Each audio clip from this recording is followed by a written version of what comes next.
Hi, Dawn Lewis here with a technique project for you today, and I am featuring stamps from the Ink Road, including this beautiful one called Bun Intended, and we also have Compliments Volume 1.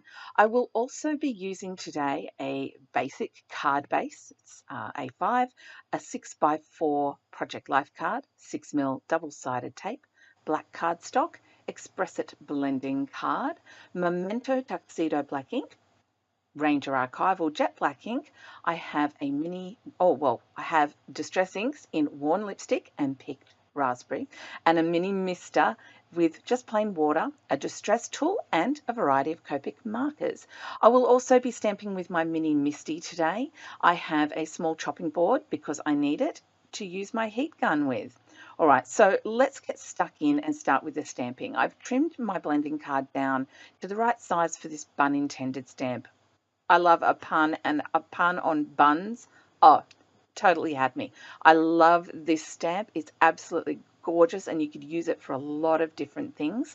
I'm also trimming down another piece of Express It blending card so my whites all match, and this is the card. This is the piece I'm going to stamp the grading on. So today I'm using the You Are Crazy Beautiful stamp, and I'm going to stamp it first in the Worn lipstick. Now normally I wouldn't stamp with distress inks because they don't stamp really well.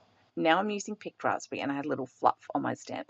But this is for a specific technique. You're going to love it. So I've stamped twice with the Picked Raspberry. Now I'm taking my mini mister full of water, and I'm just spritzing it. And you see how it's curling up and the ink is starting to, well, it's not starting to look so crisp. So I've put it onto my board and I've hit it with my heat gun. You could let it dry naturally. Now it's back into the mini Misty, and I am re-stamping. I left the stamp in there, and I've got black on the top, and you can see the distress ink that's bled out underneath when we spritzed it with water. I'm running the distress tool all the way around. Now you could do this. This is totally optional or not. I just saw it sitting on my desk and went, hey, that looks like a good idea. I've completely covered the back with adhesive. Because the cardstock got wet, I really want to stick this down very, very well. And I'm trimming it down so that there's just a fine black border all the way around the greeting. So, and also it's important for it to be straight. We are going to colour with Copic markers today. I'm starting with the skin tone. And I've got to admit, I loved colouring this so much, all those strands of hair. I loved it. And so what I've done, if you are following me on Instagram, you might have seen the photos. I just went nuts. I stamped out a huge amount of these. I'd had a very big day on this the day before I filmed this, and I needed a quiet day. So I just stamped out heaps.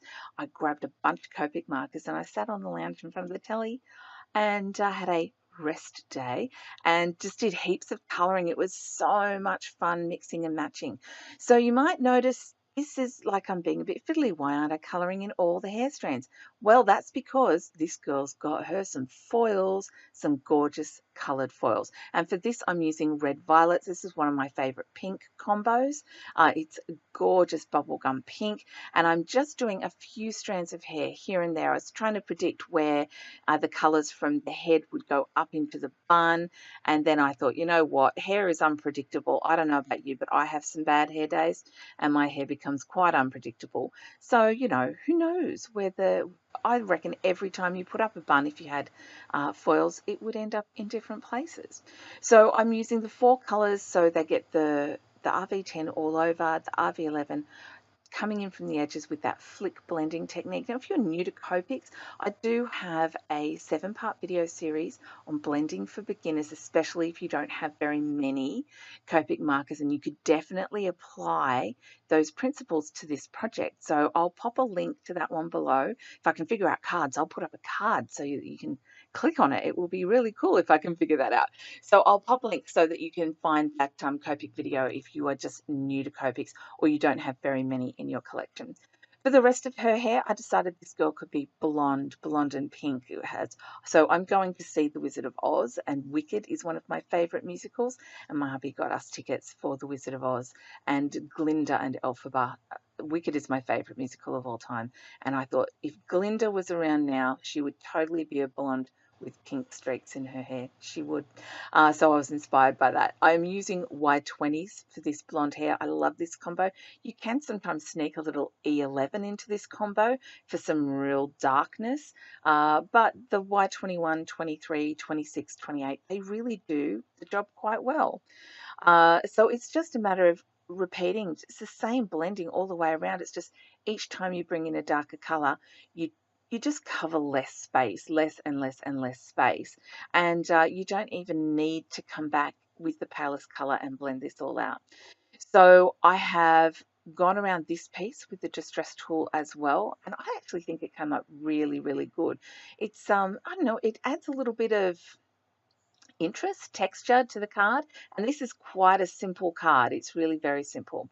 Again, with the 6mm double-sided tape, and I've pre-cut a black mat for this to go on. So here I've got my stamp and my greeting. I'm taking my Project Life card and throwing it on top of my card base. Now, it's a little thinner and it's a little taller, but I figured it's just a card. It's just a card. The message inside is more important than the fact that it overhangs. Now, if I was fussy, I could definitely trim down that Project Life card and then re-round the corners with a corner rounding punch, but I really couldn't be bothered. So I've just stuck on the greeting, stuck on my coloured image. Here is the finished card, and you can see the gorgeous distress ink bleed. If you're looking for Bun Intended or Compliments Volume 1 or any Inkroad stamps, you can find them exclusively in Australia at dawnlewis.com.au. Here is a peek at the other cards that I made and images I coloured. I had so much fun with this. I do hope you've enjoyed this technique video and this project. Thank you so much for watching. You can find links below to everything. I do hope that you have a very crafty day, and I will see you next time. Bye for now.